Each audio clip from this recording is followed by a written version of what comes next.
Hello, my dog loving friends. Look, I get it. Life is super busy, and y'all don't have time for a 20-minute dissertation on training every single week. I get it.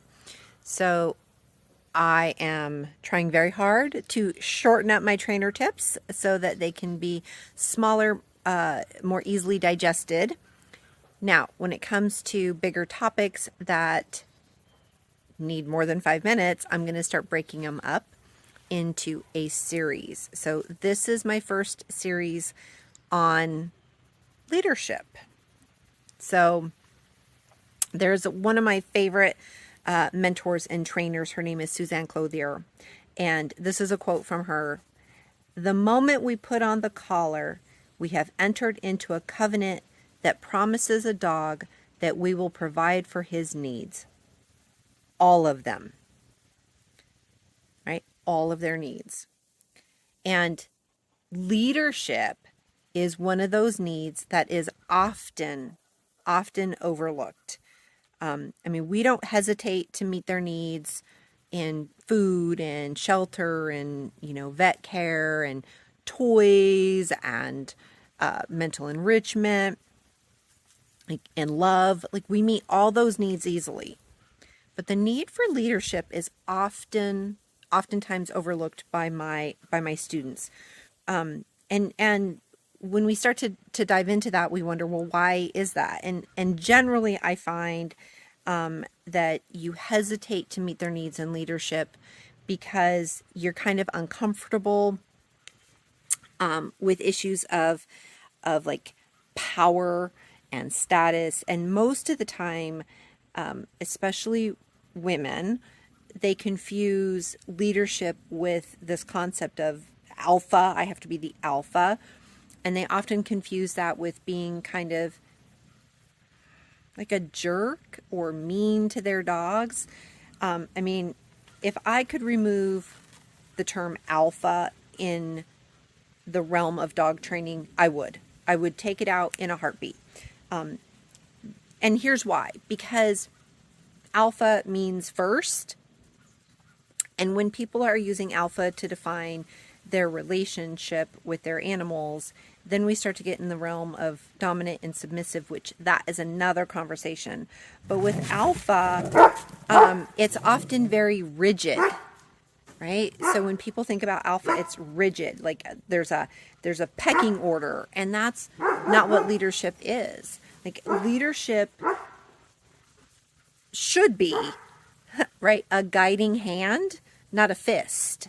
Leadership is action, not position, right? So leadership, true leadership, keeps our dogs safe and allows them greater freedoms, and therefore more enjoyment of this life that we share with them. So when I'm talking, when I'm talking about leadership, I will admit that I have worked with numerous hundreds of clients who love their dog deeply. Like, they love their dog, but they're failing in the leadership arena, right? They're failing they don't have strong leadership skills with their dogs, because they can't control them, right? That is one of the things that I look at. Like, can you control your dog in certain situations? If you cannot control your dog in certain situations, like when the squirrel runs past, or when there's dogs at the park, or when you leave the house, like, I'm not talking about controlling their behavior or training them in a nice, quiet environment. Of course, we can guide our dogs in the kitchen when there's a cookie jar and nothing going on. I'm talking about leadership being in situations of high arousal, excitement, importance, conflict. Will your dog yield to your direction? And can you have access to anything that the dog deems valuable?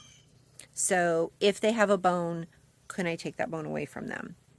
If they have, a toy, can I take that away from them? If they, caught and killed a squirrel, can I get that from them? Right? So will they relinquish something valuable to you? That's one area of leadership that I look at. Another area of leadership that I look at is, can I direct them in times of high stress? So if I got a dog, a good dog wanting some love. So if you can't answer truthfully yes to both of those, then what's happening is your dog is pointing out to you very subtly areas of your relationship that have holes in your leadership. And so resolution, like when you start to look at that, resolution isn't a training issue. Resolution needs to happen at your foundation of your relationship, which is your leadership and respect. So that's what I'm going to leave you with today. Like I said, this is going to be a series because I want it to be small, digestible pieces for you. So today I would leave you with this question. How comfortable are you with leadership with your dog? If I asked your dog, are they the leader in this relationship? Do you trust them to guide you and be your leader? Would your dog answer yes or no? For you, take a look at your dog's behavior and ask yourself 2 questions, right? Does my dog yield to my direction in times of excitement, importance, conflict? And will my dog relinquish valuable items to me? Those are just the 2 questions that we're going to start with. So I just want you to start thinking about leadership as a need that your dog has, and are you meeting that need? Until next time, may you always have a dog to love.